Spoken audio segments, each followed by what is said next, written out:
Tonight's talk is consciousness, creativity, and the brain. And if you have a golf ball-sized consciousness, when you read a book, you'll have a golf ball-sized understanding. When you look out, a golf ball-sized awareness. And when you wake up in the morning, a golf ball-sized wakefulness.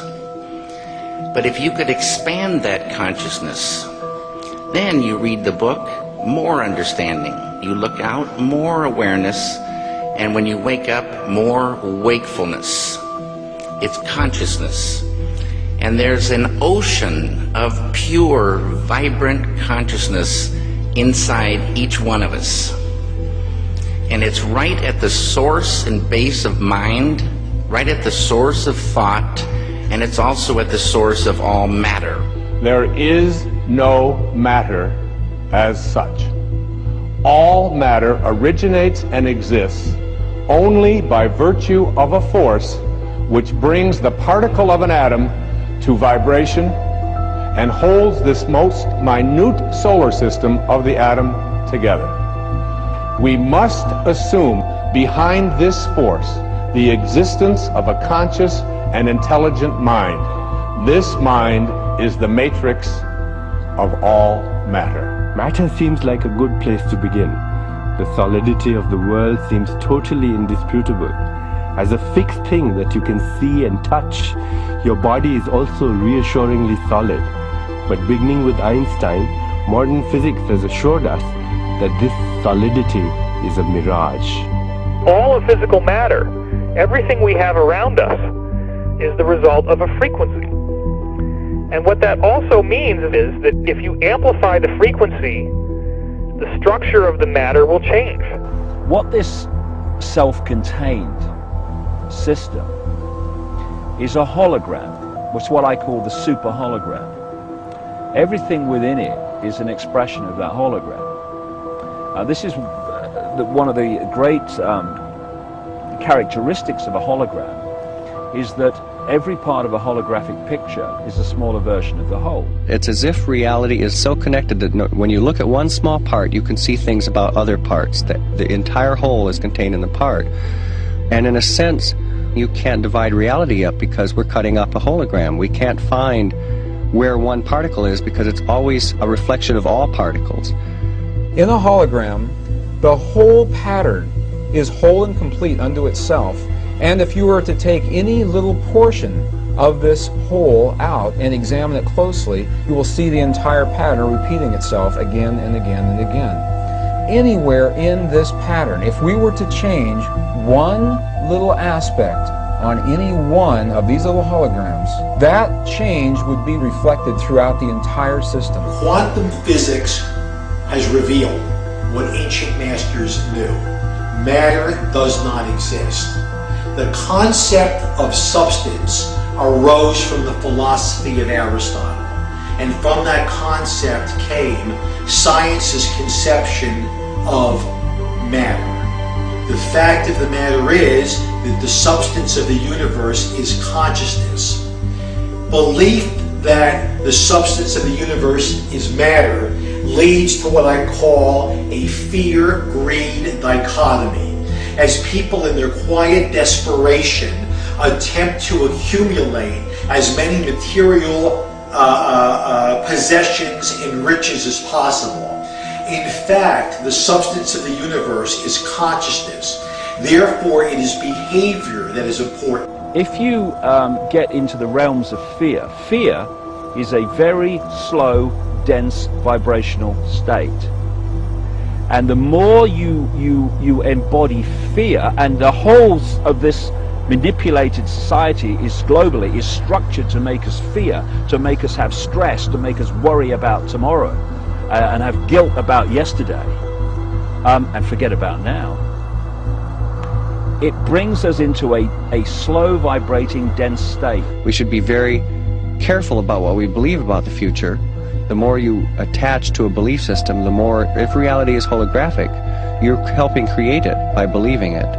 And you know, the great clairvoyant Edgar Cayce said that our every thought that reality is built out of thought, and our every thought starts to build reality, and we're like, every thought is like a spider, we're like spider spinning web, and that web starts to build and build. Information is the key, because this matrix, this illusory reality that we think is real, people say to me, what is the matrix? Answer, it's information. Information creates fractals. As information flow increases, the number of fractals, mathematically speaking, increase. This was demonstrated by a mathematician named Theodore Gordon. Fractals are unpredictable functions, so things are becoming more and more unpredictable. When you start getting into fractals and chaos theory, when you look at it in terms of a society, this is where it starts to cross over into the so-called Illuminati or the negative elite, the world leaders, with their philosophy of order out of chaos. There is some truth to that, in the sense that when the system becomes highly destabilized, there will be random shifts that suddenly self-organize into higher complexity. At the subatomic level, reality behaves in accordance with the expectation of the observer, or the measurer, the scientist. Why is that remarkable? Because everything in the universe is composed of those subatomic particles. These atoms are particles that are whirling at lightning speeds around huge empty spaces, and the particles aren't material objects. They are fluctuations of energy and information in a huge void of energy and information. And what the science now is showing is that when you can change the field that the atom is in, you change the atom. And we're made of those atoms. So when we have feelings in our hearts, we're changing the field that connects the stuff everything is made of, and we literally are altering our physical reality. Once you establish the reality we live in, and the nature of what the physical body is, it's a biological computer, and the nature of what we are, which is consciousness, and then you start, as I have, looking at the way this world is structured and how it works and why they do this and why they do that, it suddenly brings into crystal clarity why the world is structured as it is. Because, you know, people look through their eyes and they think this is the world, but it isn't. It's a tiny, tiny frequency range within an infinite energy field of infinite frequency ranges. And basically it's like a holographic television channel. It is the act of consciousness that actually creates the building block that the universe is made of. I can't imagine a universe that exists without us, because it's the act of us observing the world around us that is creating, allowing us to create as we go in a participatory universe. We may never find the edge of our universe as we're looking to define what this universe looks like. We may never find the smallest particle in the quantum world to see what this stuff is that we're made out of. And the reason is because everywhere we look, everywhere that consciousness explores with the expectation that something will be there, that exploration, that act of looking, observation, is the act that creates something for us to see.